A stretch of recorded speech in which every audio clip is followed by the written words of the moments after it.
বিকাশ থেকে টাকা নগদে ট্রান্সফার করে নেবেন এবং বিকাশের টাকা কীভাবে নগদে আপনারা নিয়ে নিতে পারবেন। তার জন্য আপনাদের যে কোনো একটি মাধ্যম ব্যবহার করতে হয়, ব্যাঙ্ক অ্যাকাউন্ট অথবা কার্ড। তার জন্য এই বিকাশ টু ব্যাঙ্ক এই বিকাশ টু ব্যাঙ্কের উপরে একটা ক্লিক করে দেবেন। ক্লিক করার পর এই ভিসা ডেবিট কার্ডের উপরে ক্লিক করে দেবেন। এখানে কার্ড নম্বরটি লিখবেন।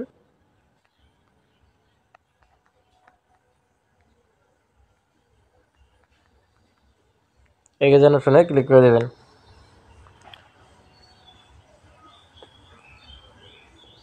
আমি 50 টাকা নগদে আপনাদের নিয়ে দেখাবো, তাই জন্য আমি 50 টাকা এখন দিলাম।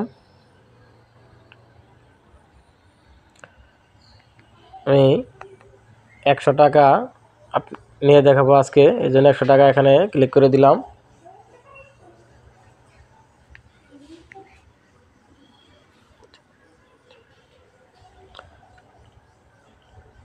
এখন পিন নম্বর দিয়ে ট্যাপ করে ধরে রাখলাম।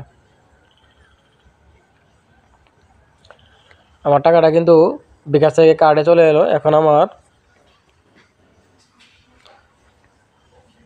টাকাটা কিন্তু বিকাশ থেকে কার্ডে চলে গেল। এখন আমার মেন কাছে নগদে আমি চলে আসলাম, নগদ অ্যাপসে চলে আসলাম। দেখুন এখানে আমার ব্যালেন্স দেখাচ্ছে 1 পয়সা। নগদে আমার কাজ হচ্ছে এই অ্যাড মানি যে অপশনে রয়েছে, এই অ্যাড মানি অপশনে ক্লিক করবো। অ্যাড মানি অপশনে ক্লিক করার পর কার্ড টু নগদ সিলেক্ট করবেন। এখানে ভিসা কার্ড সিলেক্ট করবেন। আপনার নগদ নম্বরটি এখানে সিলেক্ট করবেন। এখানে টাকা পরিমাণ আমি 100 টাকা দিলাম। পরবর্তীতে ক্লিক করে দিবেন। এখানে আপনার যে নম্বরে টাকাটা আসবে সেই নম্বরটা এখানে ভেরিফাই করতে বলে, আমার ভেরিফাই করার কোনো প্রয়োজন নেই। আপনারা এই স্কিপ দিস স্টেপ এই অপশনে ক্লিক করে দিবেন। আমি সেই অপশনে ক্লিক করার পর এখানে কার্ড নম্বর দিলাম।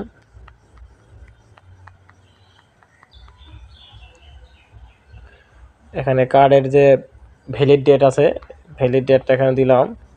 কার্ডে 3 ডিজিটের সিভিভি কোডটা দিলাম। কার্ড হোল্ডার নেম দিলাম।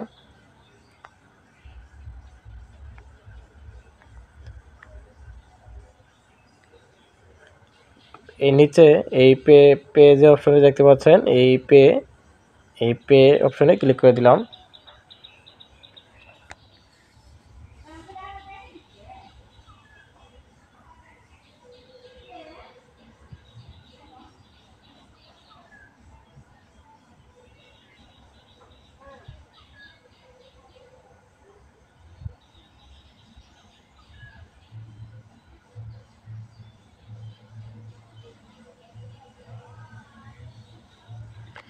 এখানে আমার ওটিপি কোডটি দিতে হবে। একটা ওটিপি কোড এসেছে, আমি সেই ওটিপি কোডটা এখানে দিয়ে দিলাম, দিয়ে কনফার্মে ক্লিক করে দিলাম।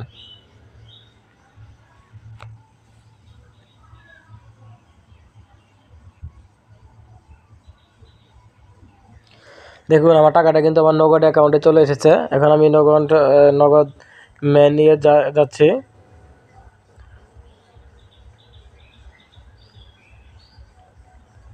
দেখুন আমার টাকাটা কিন্তু যোগ হয়ে গেছে 101 টাকা।